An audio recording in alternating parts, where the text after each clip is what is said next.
So since my last video publicising the illegal stop and search, which had been propagandised days and days in advance, since that hasn't materialised, and I'm doing and I'm publicising my recordings thereof, which as you might expect might be considered as a big fuck you to the state arbiters, and maybe even to the police who are being used by what you might say the intelligence agencies as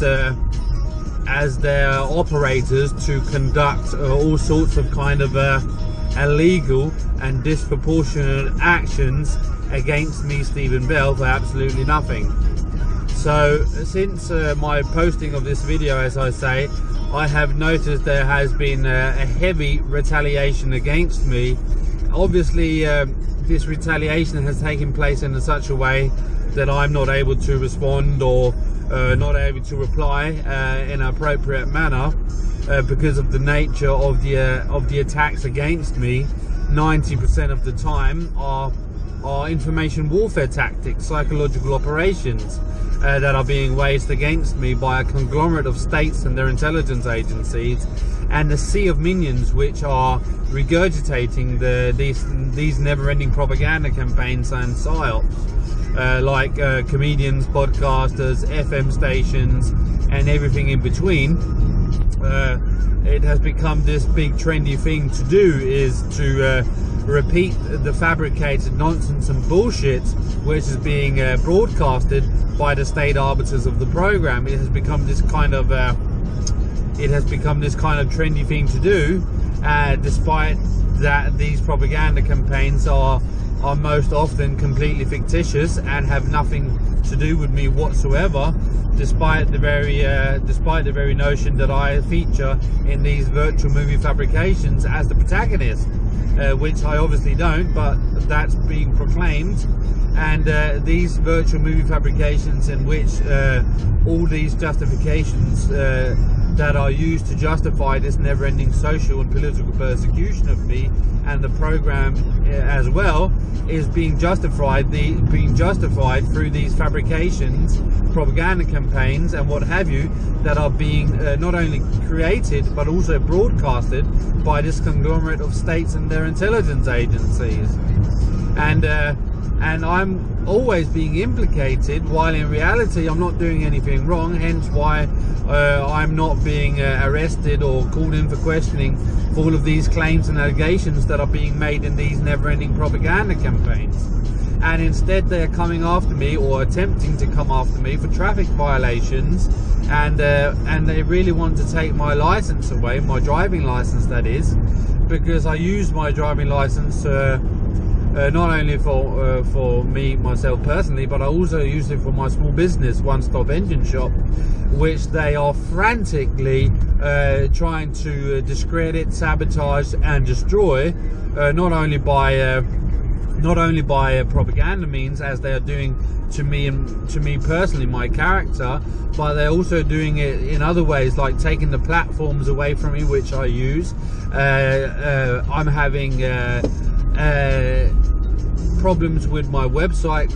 going down sometimes because they are attacking it with denials or denial requests. I'm not quite sure if I'm saying that right, but I'm constantly under attack and they are constantly looking for pretexts to come after me. So I'm expecting anything can happen to me, which is being coordinated and controlled by here in Denmark, that would be the Danish Intelligence Agency, PET, who are operating through the local, or for the police in general, and the municipality and such. They will act through them, and they will actively try to take my license away simply by claiming that I'm doing something wrong as it relates to traffic, which can give me points of my license. For example, if I'm not recording, they can at any time stop me and say I'm not wearing a seatbelt, and that will be a claim that they can make as the police, and I can disclaim that But if I don't have a video recording of it, well, the likelihood is that I'm going to be found guilty for not wearing a seatbelt, and that will cost me 3 points on my license. The same they can do with red lights, or places where you can't overtake because of the lines on the road. I don't know what it's called in English, but you know what I mean. If there's a straight line, you're not allowed to overtake, or if there's a red light, you're not allowed to drive over, obviously. So if I'm not recording those things in real time, they can claim whatever they want, and it will be what you call påstand mot påstand in Denmark. And if they are two police officers against my word, well, the court will uphold those charges and find me guilty for them, and I will lose my license like that. And that's what they are contemplating already doing. And since they're contemplating this, they are making it public, as they did with the illegal stop and search of the 2nd of March. They were propagandizing the very fundamental things that they were going to do. They were forecasting them in their propaganda to the publics of the world who are listeners and viewers of the program. And that they are doing with my seatbelt, and or they are selling that they are going to do this as it relates to traffic. And so I have to have a recording now constantly in my car, both at me and at the road, before I can have any kind of before I can preempt these plans that they are going to try to materialize. So I'm truly living behind enemy lines, despite not doing anything wrong. They're not just